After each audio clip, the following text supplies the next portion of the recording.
Hi friends, ఇప్పుడు bank ఎన్పిసిఐకి Aadhaar card link ఎలాగో చేసుకుందాం. ముందర గూగుల్లో ఎన్పిసిఐ అని సెర్చ్ చేయండి.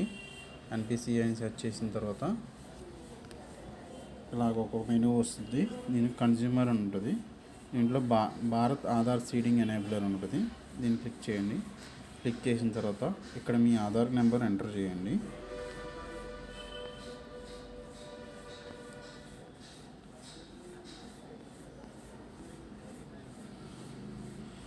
ఎంటర్ చేసిన తర్వాత సీడింగ్ అని ఉంటుంది. ఇది క్లిక్ చేయండి.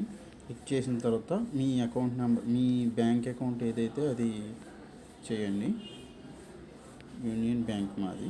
ఓకే, ఫ్రెష్ అయితే ఫ్రెష్ సీడింగ్, మూమెంట్ అయితే అదర్ బ్యాంక్ ఉన్నది వేరే అకౌంట్కి మార్చుకోవాలంటే ఇది, రెండు అకౌంట్ ఉంటే ఒక అకౌంట్ నుంచి ఒక అకౌంట్కి మార్చుకోవాలంటే మూడోది. ఓకే, అకౌంట్ నెంబర్ ఇక్కడ ప్రెస్ చేయండి.